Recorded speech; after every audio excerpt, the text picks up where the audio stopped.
Welcome, everyone, to Craftsmanship and Legacy, the enduring art of custom home building. I'm your host, Daniela, founder of Agency Integrations. Today, we have the distinct honor of speaking with a true legend in the construction and renovation world, Peter Fallon, president of Fallon Custom Homes and Renovations. Peter, thank you so much for joining us. Nice to see you. Mhm. Nice introduction. I wish everyone introduced me that way. Fallon Custom Homes and Renovations has been a cornerstone of quality and craftsmanship for over 40 years, with an incredible portfolio that includes historic preservation, luxury renovations, and new construction, even being featured in prestigious publications like Architectural Digest. Could you share a bit about the journey of Fallon Custom Homes and Renovations? What was the initial vision, and how did you cultivate such an esteemed reputation in the luxury market? How far back should I go? So we've been doing high-end custom work for a long time, and I've had my own millwork shop for over 25 years. And what precipitated that was my frustration with cabinet makers. That's great guys, but not great businessmen. You give them half your money and then you wait. And that waiting can be the hardest part, which I'm sure everybody's accustomed to that. But But we've been doing this, as you said, for over 40 years. So I've done pretty much everything in the industry. And I guess my good fortune is we do good work and we keep getting referred to additional customers. And the word of mouth is obviously the best way to get work. And we get a lot of it that way. And we do multiple homes for one, two, three, four, five, six, like a dozen different clients, hires to do. Over the years, we've done multiple homes for a lot of clients, different locations, and second homes on the water in Maine, on the golf course in New Hampshire, and water in Connecticut. So we worked in those three states pretty extensively, as well as Massachusetts, which is our primary location. So when you first started out, what was the original or initial vision? I think survival was probably the original vision, is making some money. And when I started in the 70s, when I got out of high school, the environment was very difficult. Interest rates were 18%. There was a gas crisis going on. Jimmy Carter was president. We had, a different problem with Iran at that time with all the hostages. 43 people were being held hostage there. So it was tough. There was not a lot of work. And when I got out of high school, I was fortunate enough to get a job turning the school I went to kindergarten into a single family home. And the company ultimately that financed that had purchased a property of 225 units in Islip, Long Island. And I went from doing the schoolhouse renovation to a renovation of the 220 unit apartment complex. And it was pretty harsh when I moved in. I grew up in the Berkshires and the Lenox area of Massachusetts, which is very picturesque place with, lots of trees and fields. And there's a place called Tanglewood. People gather to listen to music. It's pretty famous. Very different than the environment in Long Island. So it was a real culture shock moving there. And I was the ripe age of 19 years old. And that turned out to be kind of the cornerstone of how my career, how to make a living in construction. So I learned a lot there. It's a tremendous learning experience for me. So from there, I went on to just doing high end work. Okay. Yeah, since you moved. Very So you pleasant. moved and then you kind of shifted your mentality on who you're going to focus on in the So market. I moved to Boston in 1980. Hmm. And again, I did have a company that I managed a couple of hundred apartments on Beacon Hill and in Back Bay. And I started my construction company then inside of my maintenance business. And I started to buy property and do condo conversions. And ultimately, I started building high end single family houses. In 1990, I built the first high end single family house on speculation. So all the others I've been hired for many years to build for other people. But Hmm. I branched out and I started doing some speculative work. And, I've done spec houses that are, very expensive, over $8 million for a house for a speculative project. But mostly today I just work for others. There's very little spec projects going on. Right. Okay. So, well, over 40 years is an incredible milestone, Peter. What do you believe are the core principles that have allowed Fallon Custom Homes to not only endure, but thrive and maintain such a consistent clientele over the decades? So I think the culture that I've tried to create is one of unity inside the company. So I've had a number of people work here 30 years, and the obviously I'm not the guy out swinging a hammer. So taking care of the people that I work with and making sure that they're, very happy in their position. And that, from my opinion, when you have a happy workforce, work really is a simple part. So the hard part is managing clients because some people have tremendous expectations that hard to know. I mean, we do all of our work on a cost plus basis. So we bid things, but we don't seal bid things. That everything we do is in fluid motion all the time. So with cost plus, it's a percentage of what we pay, the client pays, and it's been a successful process for me, which I've done since 1990, basically. So I've done it for a long time successfully, and we have a software that manages the company, and it makes the process very simple in the communication with the clients because they know we're charging the client what we pay, and then they pay a percentage. So everything is a la carte for every client. We put forth the menu, they decide what of the menu they're going to use. And it's really, again, simple, and they can have a conversation with any of the subcontractors. Our clients can speak directly. We still do change orders and follow through in that way because sometimes, for a recent job that we just finished, we had, 1 4 in change orders. Sometimes it's very painful and they're not money makers because people take a lot of time trying to decide what they're going to do.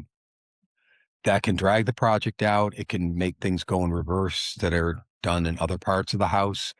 But people have this vision that change orders are this wonderful thing for the contractor. But in reality, we're capped at 15%. So the management of those change orders can often be equal to or just as hard as managing the whole process because people need a lot of time to make decisions when they make changes. And again, those changes could mean pulling things out and altering what's already been completed. So that part of the process can be, a pain. But, we're happy to go in and stick with the budget we created. I would say 95% of our clients never do.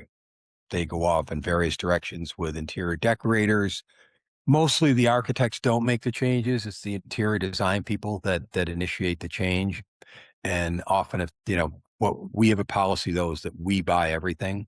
I don't allow the interior decorators to buy anything because I've been stuck in disputes where they've charged retail pricing plus their markup. We charge what we pay plus our markup. So it's a very awkward situation, That's you an know. interesting approach. So, do you have like a in-house interior designer who partakes in all these projects, or do you outsource? So what I don't no, I have someone that's capable of doing it. I Mhm. don't do that, but I have 3 people here that draw because of the millwork shop. Everything we do needs to be drawn before it's manufactured. But what the interior decorators typically focus on in our projects are all the interior furnishings, the FF&E. We also don't get involved with purchasing light fixtures, and if they pick out tile, we typically buy it. So it's been something that's worked very well for me, and I've learned over the years when you engage with a third party that's now buying things for your projects, you're now at their beck and call. If they don't show up with a product and you have somebody there to install it, your job is now, effectively controlled by someone else other than you. Right. The work you do, especially in the historic preservation and the custom millwork, is truly an art form. It's very unique niche.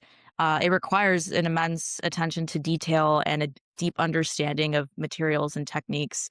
How do you ensure that the unparalleled quality and the craftsmanship from Fallon Custom Homes is known for consistently delivering across every project, especially with unique demands of, luxury and historic properties? I guess the simple part is I work with the same people over and over, Okay. and I can predict the outcome from the past history that I have. Mhm. But when you talk about historic stuff, we often have to work with the Beacon Hill Civic Association, the Back Bay Architectural Commission. There's the Landmarks Commission in the South End. These are all various historic groups that are in the city. Outside the city, you have also a ton of historic groups, and we're accustomed to working with them. They typically have a guideline that we have to follow. For example, I'm one of the few people that built a brand new building on Beacon Hill.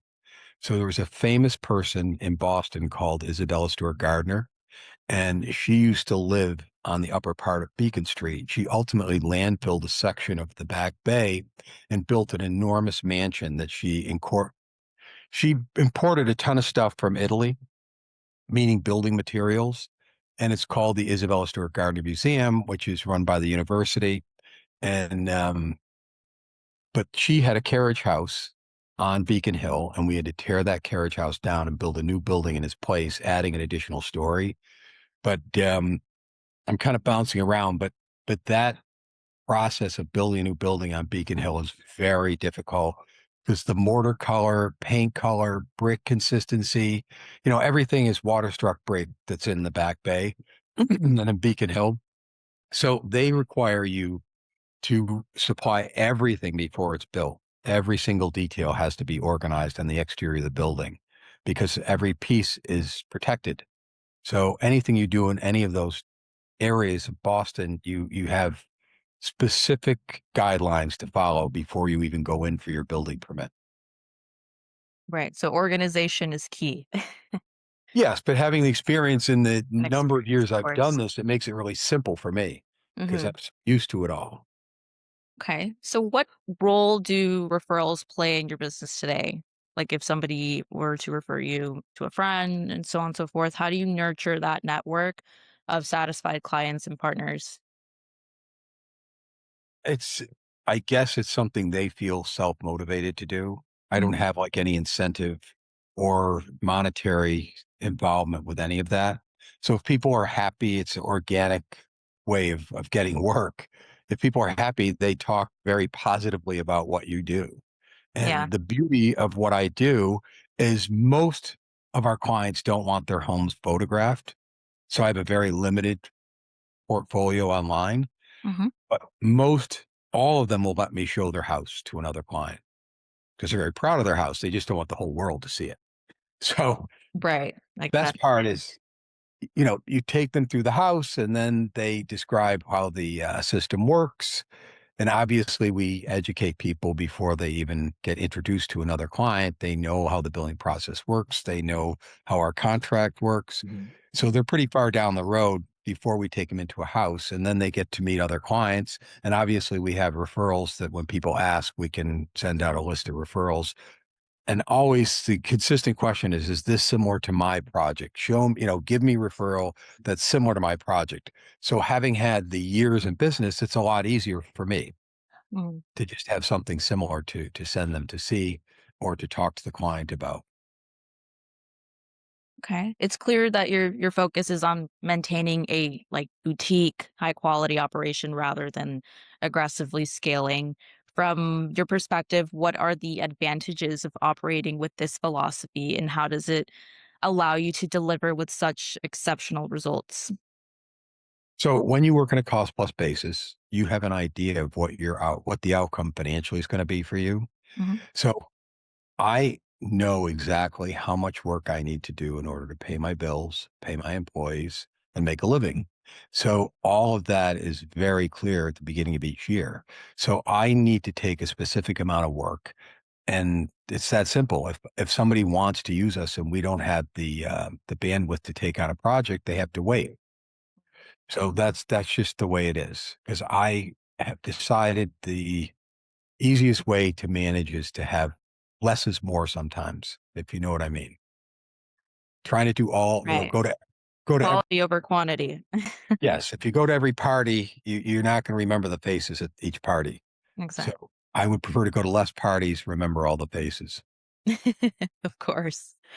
All right. So now let's kind of shift gears. slightly and talk about the operational side of Fallon Custom Homes. Even with a focus on craftsmanship, there's always an administrative component to running a successful business. When a new client inquiry comes in, what does the typical process look like from that first contact to the start of the project? Are there any steps that tend to be particularly time consuming? How do you currently manage these intricate details of project coordination, scheduling, communication, so on and so forth with your team, subcontractors, and discerning clients? So, first of all, when a call comes in, I think the hard part is for any contractor to speak to the person calling who doesn't know you, never had any experience with you. Maybe they've heard from a third party who you are, but you really need to qualify if they have the money to do the project. So sometimes people have no plans, and we call that talkitecture. They have different ideas that they want to put forth, and somehow they think that the contractor should have some idea of what it's going to cost. So when people have no information and you're trying to explain to them as whoever you call as a contractor is going to be dictating what products are picked. And what I also try to explain, it costs the same to put in a very inexpensive product as it does a good product.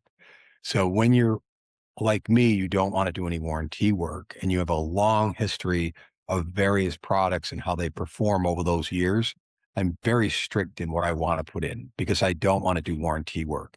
And when manufacturers have problems, you have to suffer through the pain of those problems. And over the years, Marvin's caused me a great deal of problems. Years ago, they've definitely fixed most of those problems. But there's a number of manufacturers that have had problems. And when you put their products in, you now absorb those problems because the parent company will give you something, but it's never enough to make up for the actual cost and what the pain has caused, for the client to suffer through.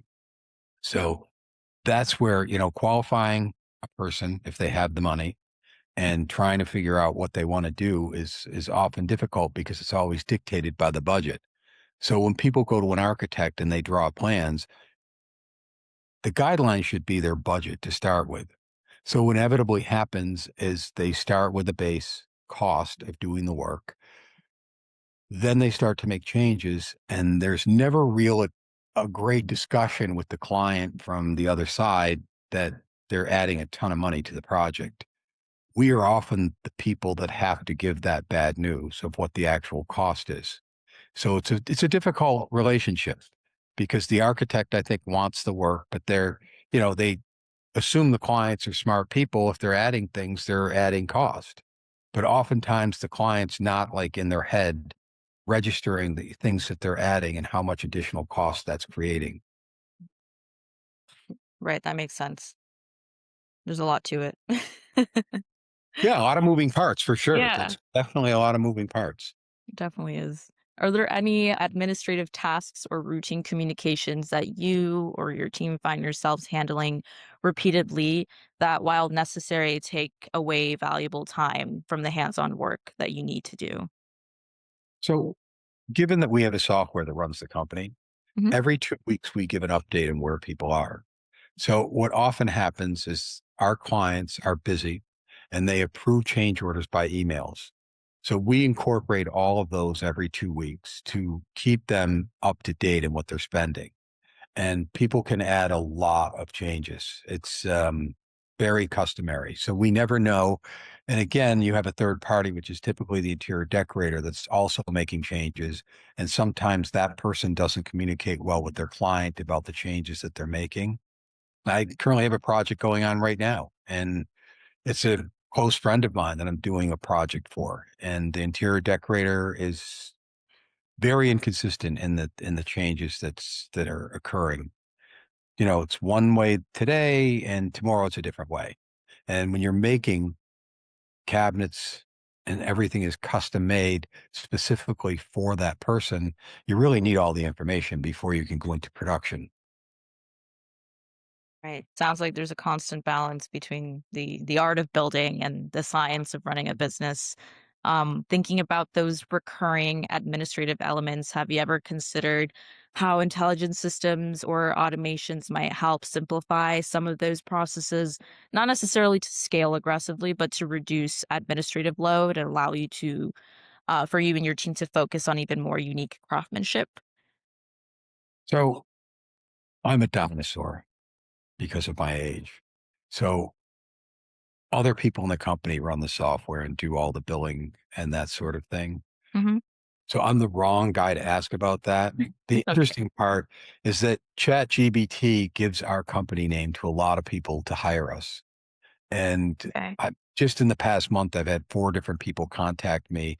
And when they didn't have a referral from another person or from my website, they said it was ChatGPT. Obviously, I'm flattered that ChatGPT is giving out my name, my company name to do work based on our experience and knowledge. So that I like it so far. That's my answer. That's you like ChatGPT so far. Yeah. Yeah. Oh my goodness. Well, this Peter, this conversation has been incredibly insightful for me, offering a rare glimpse into the dedication and the expertise of Fallon Custom Homes and Renovations. What advice would you give to someone just starting in the custom home building or the historic preservation space looking to build a legacy similar to yours? I would say focus on quality first, marketing second. So good marketers get a lot of work, but if your quality is not there, you won't last. And finally, for our listeners who are inspired by your work, where can they learn more about Fallon Custom Homes and Renovations? On our website, FallonCustomHomes.com. All right, Peter, thank you again for sharing your invaluable experience and wisdom with us today. It's been an absolute pleasure. And to our listeners, thank you for tuning in to Craftsmanship and Legacy.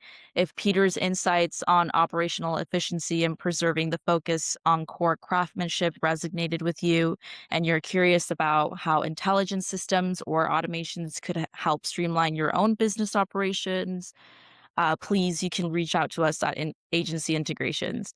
Until next time, keep building with passion and purpose.